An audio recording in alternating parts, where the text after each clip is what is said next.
Hey, good afternoon, everyone. We're here with Steve and with my wife Michele, and we're hosts of Giving Back. And today we're actually really excited to talk with Andy Vargo.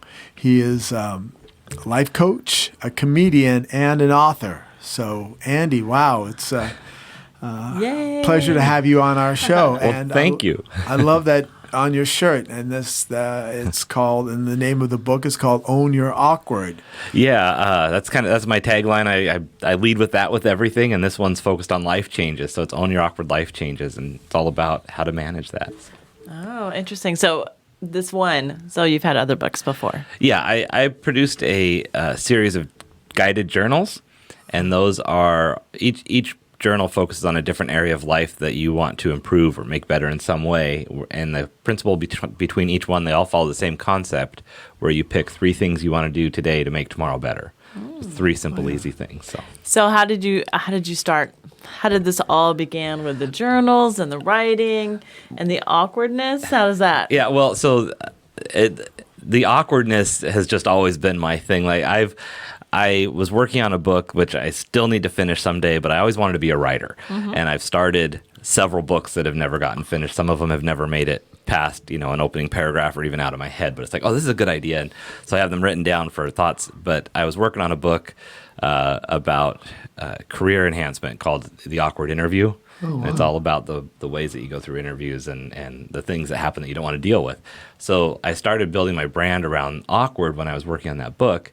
And as I had a shift in my career where I was having a big life change going, I lost my job. I had recently come out and gotten divorced, and so everything was changing all at once. Wow. Mm-hmm. And I decided it was now or never to change my goals and have a career that lines up with what I want to do. And that's when I decided to get into life coaching, motivational speaking, and pursue being an author full time. Wow. And so that's the journals were the process I went through when I was at rock bottom. And so that's what birthed that. Really? So you felt like you actually were at rock bottom one point, and then you... Yeah, I was having a moment where every day was just monotonous and the same. I was divorced and still figuring out getting my bearings after that. Yeah. And I just remember kind of waking up every day going, oh, what next? What's going to happen? And then finally one day I said to myself, well, this is kind of stupid. You didn't do anything yesterday to make today better. Mm-hmm. So what do you think is going to change? If you don't do something, it's not going to be any different. Right. And so I went to the store, I bought a journal, and I started writing down, today I'll do these 3 things to make tomorrow better. Yeah. And then did that every day until I was on track. And the things that I would write down got better and better. At first it was like, brush your teeth, take a shower, and go outside. The basics, right? Yeah. At least one step, right? Right, yeah. And then before long, it was have lunch with a friend, go for a hike. And after a while, I couldn't even think of, I was doing more things than I could document because it was just natural to live that way. Mm-hmm, mm-hmm. So when I started speaking, I realized people can't work from a blank slate that easily, and so that's why I created that first journal. Mm-hmm. Wow, because, the question, you said something that was fascinating, that just to brush your teeth or to do that, because a lot of times when people hit rock bottom or feel overcome, every slight thing is a lot of effort, right? Yeah. Like some of the things I would put down is just put in a productive day at work. Like it's that simple, just have a focused day at work. And then you, at the end of the day, you feel that accomplishment. But when you're depressed and you're feeling overwhelmed with life and you don't know what the meaning or the purpose is, or if you've made any of the right decisions, you just kind of throw everything away and you're just like, okay, why bother? Mm-hmm. And so doing those little things makes you realize that you still have that power. And yes. It can be as simple as calling a friend and making sure they're okay, helping someone else. That's a huge thing to do. So. Mm-hmm. Mm-hmm. Wow. Yeah, and that's, I think you saying that is sometimes... sometimes you get so overwhelmed that we don't know how to take that next step, mm-hmm. right? I know in a lot of people's journeys that have gone there, like there's that will or that little spark inside that says, get up. Right. Yeah. Because even then you don't even have it, right? Yeah.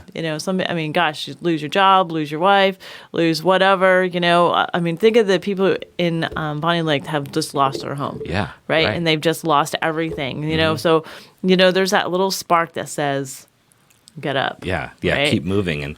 And I think that people, you can react in one or two ways, right? It's that flight or fight response where you may just get thrown into action out of reaction, where you just know you need to do something to move, and you could be paralyzed where you're like, I just don't even know what to do. And like you said, the thought is there, but getting that momentum going, it's like you just need to get that first step. And one thing that I talk about with a lot of my clients is, in order to change how you are in life and how you're living, you have to change the way you think. And I think one of the worst things we tell ourselves is that getting started is the hardest part, because when we're saying that, we believe what we say. And so then we just keep saying, oh, it's hard to get started, it's the hardest part, and that makes it even harder. Right. So instead, if you just change the dialogue to say getting started is the most important part, it's the most important step to take. That's awesome. Yeah, that's awesome. Yep. Really. Yeah. Yep. So that's one of our mantras is, you can dream big or you can dream small about your finances, but either way, just dream. Right. Yeah. Just get started. So tell us about, so you had the journals. So tell us about your first book.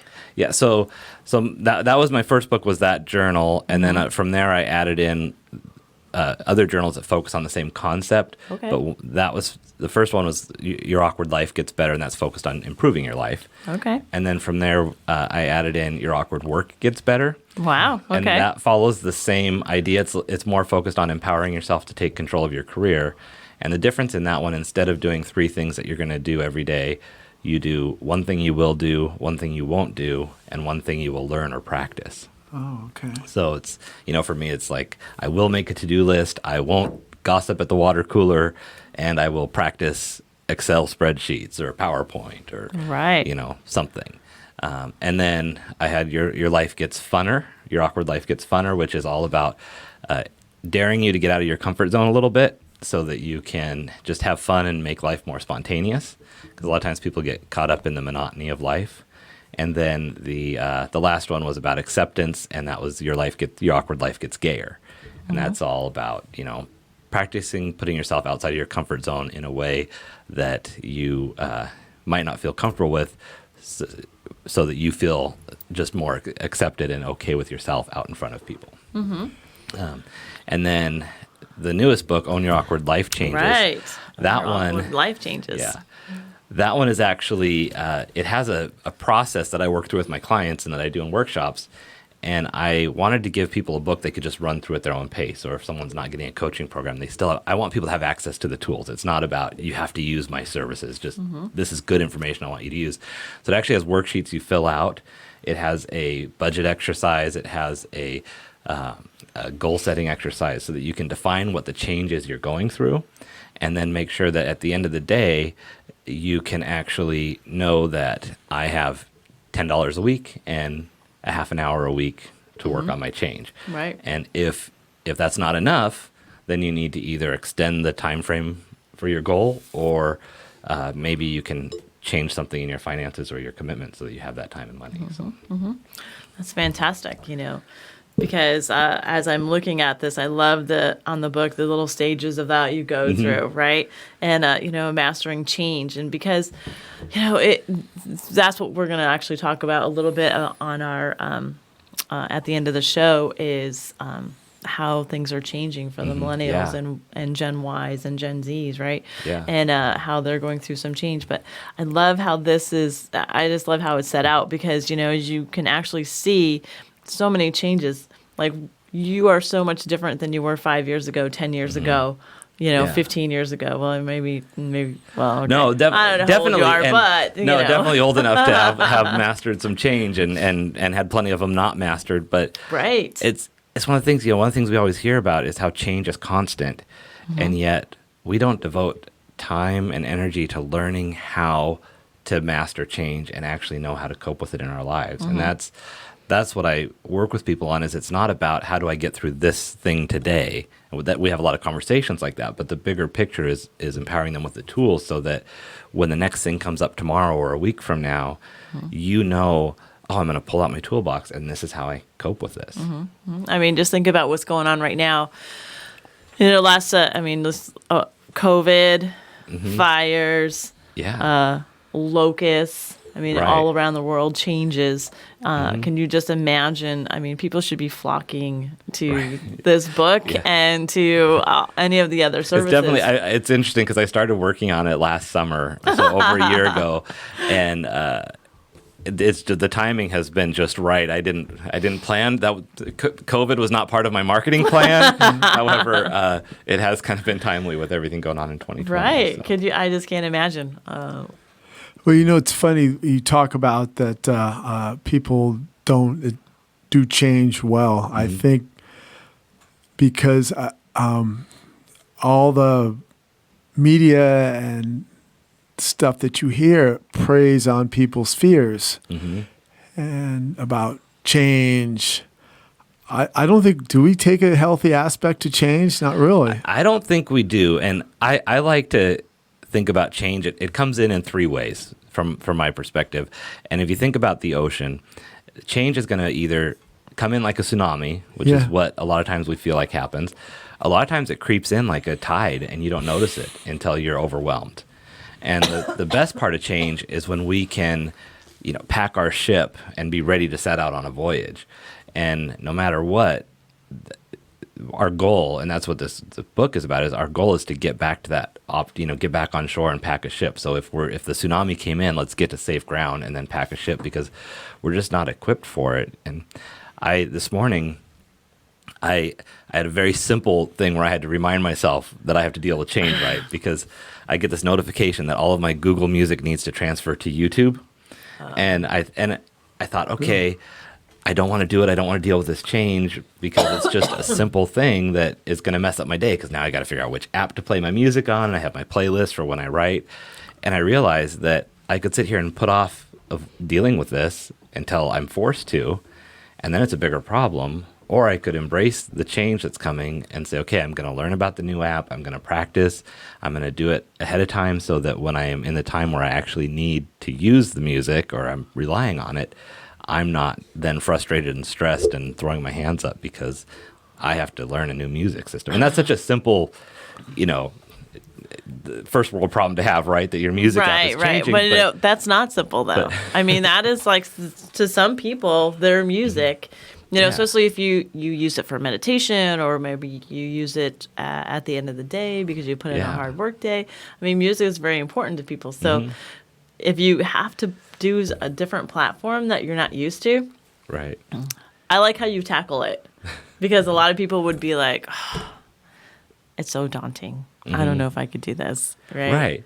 And I already, one of the things that I was doing too is in my head I was telling myself how there's probably going to be commercials I don't like. There's probably going to be a layout I'm probably going to lose on my playlist. And all of these issues of this change that I was telling myself as I'm telling myself this story were all stress I was creating for myself about unknown things that I don't even know, rather than jumping into it and finding out and then figuring out what I need to work with and figure out. And so your body's going to realize that stress at the same level, whether that event is actually happening or you're just planning ahead for it.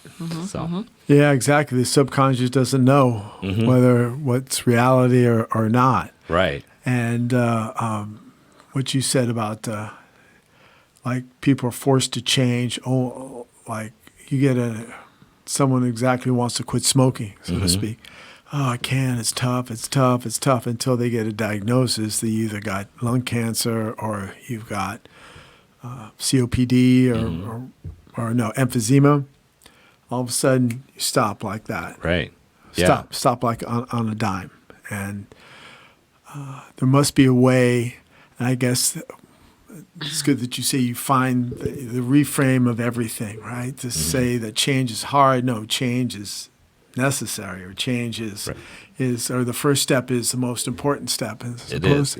Yeah, and one of the things that I talk about in the book too is I don't talk about changes as good or bad. I talk about them as welcome changes or unexpected changes, because we don't know if it's good or bad until we get to the end of the outcome, until we've gone through the whole cycle. And then we might look back and say, oh, that wasn't as fortunate as I wanted it to. But there's still a pile of lessons, even in things that were more unwelcomed in our lives. Yes.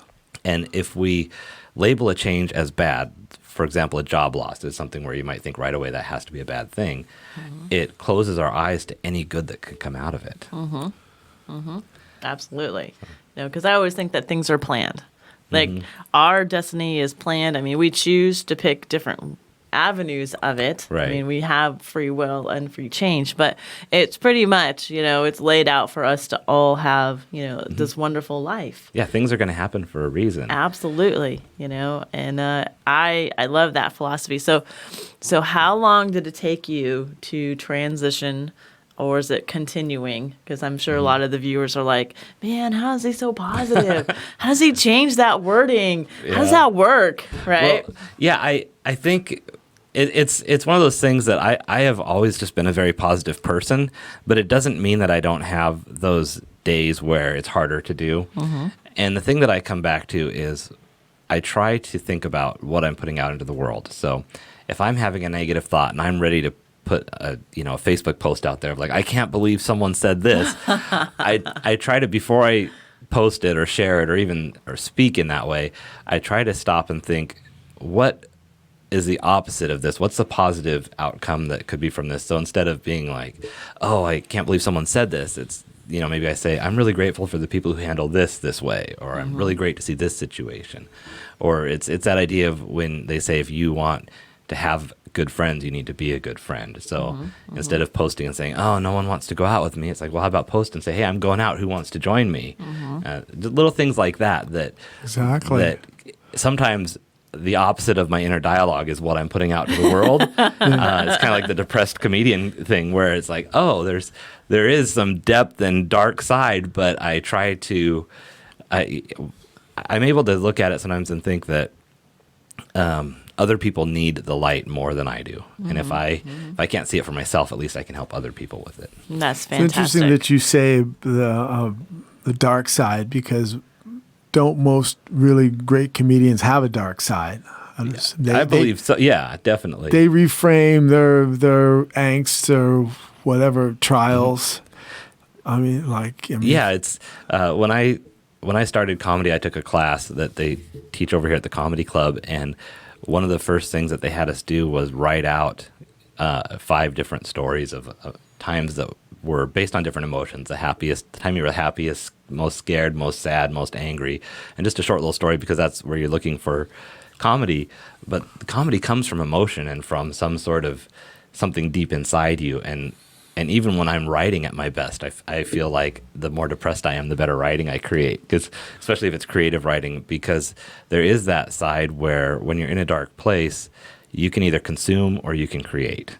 And you can consume by watching TV, eating food, drinking alcohol, drugs, all those behaviors. But those just take you further down into the pits of despair. And if you're doing things that create, those are going to build you up and bring you back. So if you're doing woodworking or baking or but for me, baking leads to consuming. So, Yep, but me there, too. But there are, if you're doing things that are actually creating instead of just taking things in, that's actually, to me, that's when I actually feel like I feel better after the activity. Michelle's like that for cleaning. Cleaning. Yeah, cleaning's a good or one. Organizing. Or reorganizing. Yeah, I'm that. That's for me. Yeah. Like I can't do that at nighttime. Next thing you know, it's like 3, 4 Yeah, then you're in the morning. You're wide I'm awake on that high and yeah. like, woo, no, it has to be something like done in the morning, which is not the most prevalent time for Steve because right, you're getting work, to go on right? the day. Yeah. He's like, you can't be cleaning around me right now. I'm trying to focus. I'm trying to focus. Yeah. There's nothing when someone's trying to vacuum. You gotta lift your feet and they vacuum. I don't know. It's always something just gets me. But That's funny. gotten kind of used to it. Anyway, but that's another That's a whole nother concept. another subject. So tell us a little bit about your comedy, though. Right? How often is this something you do? So for me, comedy, I actually started comedy because I was going to get into motivational speaking. And when I started speaking, I was very comfortable on stage giving sales presentations and business proposals and trainings for our customers, and the size of audience didn't freak me out that much, but I knew I needed to be comfortable on stage in a different way. And I had a really good friend who was encouraging me. She's like, you should be doing stand-up. You should be doing stand-up. You're funny. And I was like, no, I'm not get on stage funny. I'm break room funny. There's a difference. So I originally just tried it in order to get comfortable on stage for when I was doing speaking engagements. And I just fell in love with it and started doing it more and more, and was at a point where I was doing it a couple times a week, whether it was open mics or bar shows, things like that. I had slowed down a little bit by the end of last year just because I was focusing more on writing. And then of course COVID hit, so there's really not any live comedy. There's some Zoom events and stuff, but since it's not my main focus, I've let that. I've done a couple, but I haven't done it a ton. But it is one of those things that I look forward to getting back into, because it's so fun to just be in a local bar or in the club and have fun with the crowd and interact, and it's a good time. Oh, good. Right. And just want to let our guests know that Andy actually has his own podcast at BD Local. Yeah, it's called Own Your Awkward, and we always have a guest on and ask them what the awkward thing is that they've had to get over to get to where they are today. Because my belief is that's your superpower, and you just have to learn to embrace it. Yeah, exactly. We actually heard something on the way up here where it says what's out of your comfort zone is your divine purpose. Yeah. Because what you're called to do is going to make you feel uncomfortable and going to make you feel awkward. Right. Yeah. And that's kind of resonated when I heard that today. So we like to listen to positive stuff on the way over here. And yeah, exactly. So own your awkward. Well, Andy, appreciate. How can people get in touch with you? You can find me all over social media. My handle is Awkward Career, or if you Google Own Your Awkward or Andy Vargo Awkward Career on any social media. And then my website's awkwardcareer.com, and it's really easy on there. People can set up a quick call if they want to chat, or they can send an email, whatever. Okay, Nice. great. Yeah, because I think we've got your number. Scrolling. Probably scrolling right across the bottom. Scrolling right down there, the bottom, right? So, yeah, so great guy. Yeah. Check out his podcast. Appreciate it. Yeah. And yeah. Yeah, and own your awkward. That's it. Thank you so much, Andy. We appreciate you. you coming here. Thank Yeah, you. that's awesome. Thanks. Thank you.